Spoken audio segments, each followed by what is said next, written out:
السلام علیکم دوستو، welcome to my channel Sardar Haider story.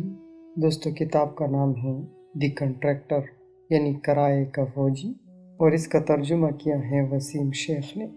دوستو آپ سب سے ایک ریکویسٹ ہے کہ اگر آپ کو یہ کتاب اچھی لگی اس ویڈیو کو لائک اور شیئر ضرور کریں اور میرے چینل کو سبسکرائب کریں۔ چیپٹر 5 مزنگ چوک، لاہور، پاکستان۔ مزنگ چوک میں اس شام میں 2 یا 3 سیکنڈ کے قلیل وقفے میں میری گن سے 10 گولیاں نکلیں اور تمام کھیل ختم ہو گیا۔ میرا نشانہ بہت اچھا تھا، اگرچہ گولیاں کار کی سکرین میں سوراخ بناتی ہوئی اپنی ہدف کی جانب گئی تھی، لیکن ان میں سے کوئی بھی نشانے سے نہ بھٹکی۔ سڑک پر بہت رش تھا، لیکن کوئی اور شخص زخمی نہیں ہوا۔ اگر نشانہ ذرا سا بھی چوک جاتا تو بہت سے دیگر افراد کی جان بھی چلی جاتی۔ ہلاک ہونے والوں کی پوسٹ مارٹم رپورٹ ظاہر کرتی تھی کہ بائک پر پیچھے بیٹھے محمد فہیم کو 5 گولیاں لگی، ایک بائیں ٹانگ پر، ایک دائیں ٹانگ پر، 2 سینے میں اور ایک سر کے پیچھے۔ وہ موقع پر ہی ہلاک ہو گیا۔ موٹر سائیکل چلانے والے فیضان حیدر کو 5 گولیاں جسم کے پیچھے لگی اور وہ شدید زخمی ہوا تھا۔ ان کی موٹر سائیکل سڑک پر دیگر بائکس اور رکشوں کے درمیان گر گئی۔ فیضان حیدر نے بھاگنے کی کوشش ضرور کی، لیکن بری طرح زخمی ہونے کی وجہ سے دور تک نہ جا سکا اور میری کار سے تقریباً 30 فٹ کے فاصلے پر گر کر مر گیا۔ کسی بھی شخص کی جان لینا افسوسناک عمل ہے، لیکن جب ایک شخص مجھ پر پستول تان لیتا ہے تو پھر یہ آپ کی چوائس ہے کہ آپ مرنا پسند کریں یا جان بچانا۔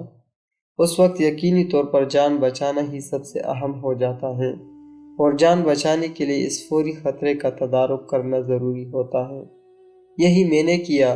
میری یہ کوشش ہوتی ہے کہ جہاں بھی میری تعیناتی ہو وہاں میں اپنا کام کر کے جلد سے جلد اپنے گھر پہنچوں اور اپنی بیوی ریبیکا اور بچوں کے ساتھ وقت گزاروں۔ جب میں نے آخری گولی چلائی تو اپنے ارد گرد دیکھا کہ مجھے کوئی اور خطرہ تو نہیں۔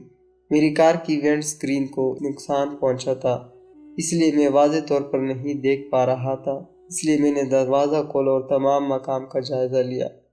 بہت سے لوگ وہاں جمع ہو رہے تھے، لیکن اب مجھے کوئی خطرہ نہ تھا۔ میرے ارد گرد بہت سے موٹر سائیکل سوار اپنے موٹر سائیکلیں چھوڑ کر بھاگ گئے تھے۔ انہوں نے جب لاشیں اور خون دیکھا تو انہوں نے دوڑیں لگا دی۔ پاکستان میں یہ عام دستور ہے کہ اس طرح کسی حادثے کی صورت میں لوگ بھاگ جاتے ہیں۔ جلد ہی وہ مقام پرسکون ہو گیا، لیکن میں جانتا تھا کہ وہ سکون عارضی ہے۔ وہاں سے امریکی قونصلیٹ 3 میل کی دوری پر تھا۔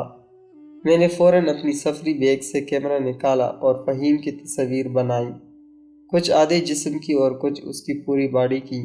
میں نے اب ایک ایسی تصویر بھی بنائی جس میں اس کے ہاتھ میں گن صاف نظر آ رہی تھی۔ میں نے تصویر کو زوم کیا تو گن اور نمایاں ہو گئی، اور اس تصویر میں سے اس کی ایک انگلی بھی ٹریگر پر نظر آنے لگی۔ میں مقامی حکام کے لیے کچھ ثبوت حاصل کرنا چاہتا تھا۔ یہ روسی ساختہ ٹوکریو گن تھی جو پاکستان میں عام پائی جاتی ہیں۔ مجھے میرے دوست نے ایک بار بتایا تھا کہ اگر تمہارا مقابلہ 10 آدمیوں سے جن میں سے 9 کے پاس AK-47 رائفل ہے اور 10ویں کے پاس ٹوکریو گن ہے تو سب سے پہلے ٹوکریو گن والے کو مارو، کیونکہ یہ وہ ہتھیار ہے جو ان سب میں سے سب سے زیادہ خطرناک ہے۔ محمد فہیم کو مجھے ہلاک کرنے کے لیے صرف ایک گولی چلانے کی ضرورت تھی۔ اگر وہ ماہر ہوتا تو اس کے لیے 1 سیکنڈ کا ہزارواں حصہ درکار تھا۔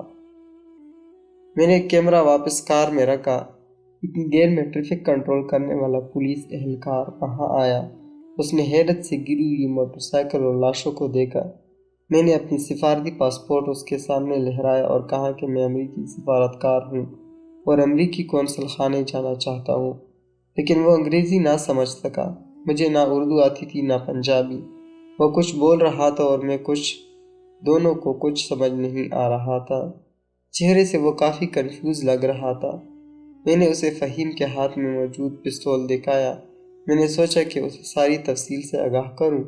ٹریفک اہلکار نے گن اس کے ہاتھ سے نکالی اور محفوظ کر دی۔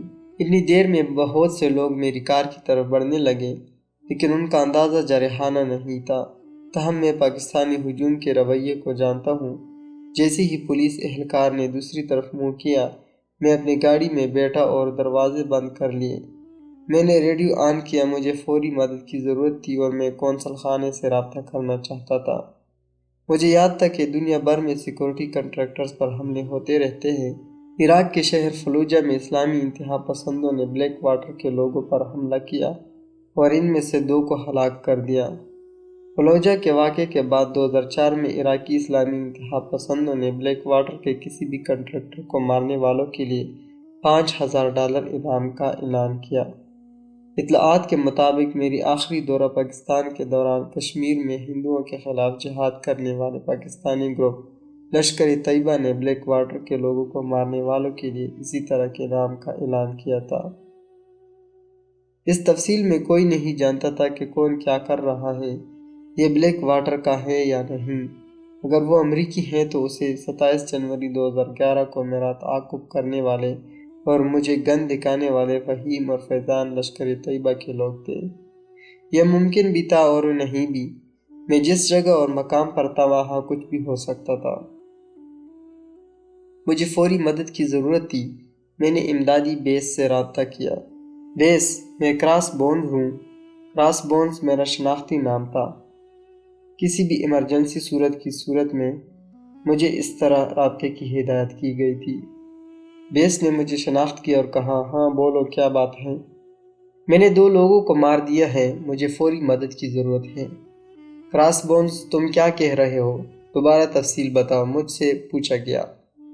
موٹر سائیکل پر سوار 2 لوگ ایک چوک پر میرے سامنے آ گئے اور مجھے گن دکھائی۔ میں نے انہیں مار دیا۔ مجھے مدد چاہیے کیونکہ یہاں کچھ برا ہو سکتا ہے۔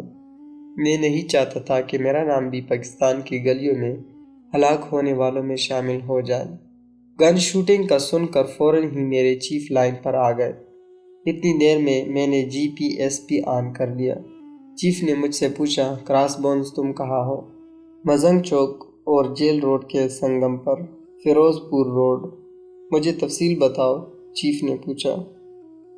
میں نے 2 لوگوں کو مار دیا ہے، یہ اب پرسکون ہے، لیکن لوگوں کا ایک ہجوم اکٹھا ہو گیا ہے۔ مجھے خطرہ ہے کہ لوگ خوش نظر نہیں آ رہے ہیں، اس لیے مجھے مدد کی ضرورت ہے، فوراً ٹیم بھیجیں۔ جس وقت میں بیس میں چیف سے مخاطب تھا، میری نظر ہجوم پر بھی تھی۔ جب میں تصویر بنانے کے لیے کار سے نکلا تھا تو کار نہ تو گیئر میں تھی اور نہ ہی مجھے ہینڈ بریک لگانا یاد رہا۔